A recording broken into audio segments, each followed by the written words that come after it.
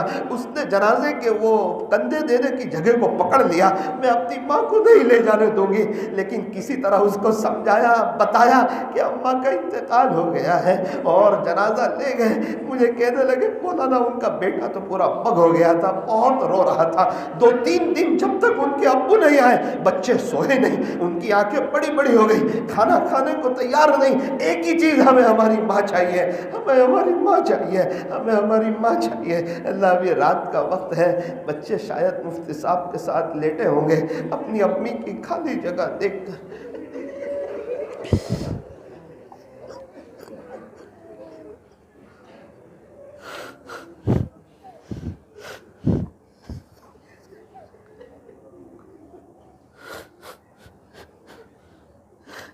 اپنی اپنی زبان میں اللہ سے دعا کر لیجیے۔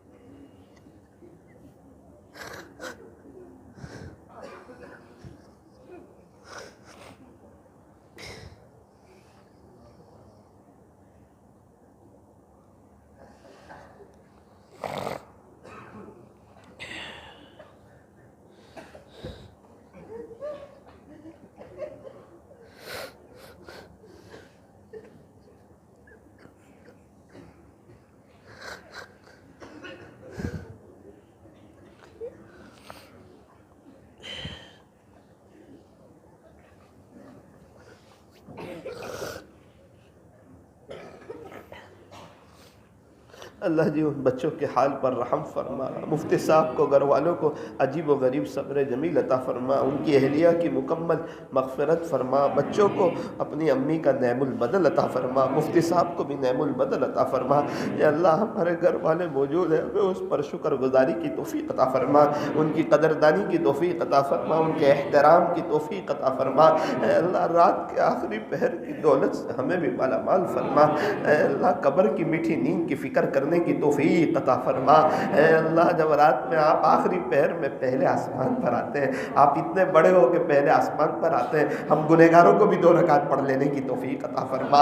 اے اللہ یہ مجمع طلب سے آیا ہے، آپ کی محبت میں آیا ہے، دور دراز سے آیا ہے، حالانکہ اللہ ابھی عشاء جلدی ہے، لوگوں کے کھانے کا وقت ہے، دکان پہ بیٹھنے کا وقت ہے، لیکن آپ کے لیے آئے ہیں، کچھ دین کی 2 بات سنیں کہ شاید کوئی بات دل پہ لگ جائے، شاید ہماری زندگی چینج ہو جائے۔ اللہ ہم سب کی زندگی کو چینج کر دے۔ اللہ پچھلے سارے گناہوں سے ہم معافی چاہتے ہیں، اللہ آئندہ گناہوں سے بچنے کا پختہ ارادہ کرتے ہیں۔ اللہ ہماری توبہ کو قبول کر لے، اللہ قبول کر لے، قبول کر لے، اس توبہ کو سچی توبہ بنا دے اللہ، اس کو اللہ سچی توبہ بنا دے۔ مستورات بھی آئی ہے، مستورات کے آنے کو قبول فرما، انہیں سچا پکا پردہ کرنے کی توفیق عطا فرما، بغیر ڈیزائن والا برقع پہننے کی توفیق عطا فرما، سیدھا سادہ ڈھیلا ڈھالا برقع پہننے کی توفیق عطا فرما، اول وقت نماز کی توفیق عطا فرما، شوہر کی خدمت کرنے کی، بچوں کی اچھی تربیت کرنے کی، اپنے گھر میں فضائل اعمال کی تعلیم کرنے کی توفیق عطا فرما، حضرت پیر ذوالفقار صاحب کے تربیتی بیانات سننے کی توفیق عطا فرما، تاکہ ہمارے گھروں میں بھی دینداری والا ماحول قائم ہو۔ یا اللہ ہم مردوں کو بھی توفیق عطا فرمائیے کہ ہم ہماری فیملی کے ساتھ حسن سلوک کریں، اپنے غصے پر کنٹرول کریں، فیملی کو وقت دیں، گھر جائیں تو موبائل کو سوئچ آف کر دیں۔ وہ اللہ کی بندی پورے دن کا انتظار کرتی ہے، اللہ مرد لوگ گھر جا کے بھی موبائل کا استعمال کرتے ہیں۔ اللہ ہمارے گناہوں کو معاف فرما، ہماری دنیا اور آخرت بہتر بنا، ہماری پریشانیوں کو دور فرما، ہمیں چین، سکون، اطمینان اور امن و امان عطا فرما، آپ کی یاد کی توفیق عطا فرما، خشوع اور خضوع والی نماز عطا فرما، آپ کا دھیان نصیب فرما، تعلق مع اللہ نصیب فرما، عشق الہی اور عشق نبوی سے ہمارے سینے کو منور فرما، اس مجلس کے فیض کو تا قیامت خوب عام و تام فرما۔ اے اللہ ہمیں بہت جلدی مکہ مکرمہ اور مدینہ منورہ کی مقبول حاضری نصیب فرما، بہت جلدی نصیب فرما، یہ پورے مجمع کو نصیب فرما، بہت جلدی نصیب فرما۔ اللہ بلا لے، اللہ لبیک لکھ دے، اللہ ایک ایک کی لبیک لکھ دے، جتنے آئے سب کی لبیک لکھ دے، ساری مستورات کی لبیک لکھ دے۔ اللہ ایک محبت کی نظر ڈال دے، اللہ قدردانی کے ساتھ بلا لے، عظمت کے ساتھ بلا لے، ہمیں برکتوں والی حلال روزی عطا فرما، سارے کے اللہ ساری رکاوٹوں کو دور فرما، بیماروں کو شفا عطا فرما، مقروضین کے قرضوں کی غیب سے ادائیگی کی شکلیں اور صورتیں پیدا فرما۔ صلی اللہ تعالی علی خیر خلق محمد وآلہ واصحابہ اجمعین برحمتک یا ارحم الراحمین۔ یہ لوگوں کو مقتل سے سراپا خندزن آیا، جو اس انداز سے باندھے ہوئے سر سے کفن آیا۔ اڑا دو خاک دشمن پر کہ ظالم جان من آیا، بٹا دو داغ باطل پر کہ اب باطل شکن آیا۔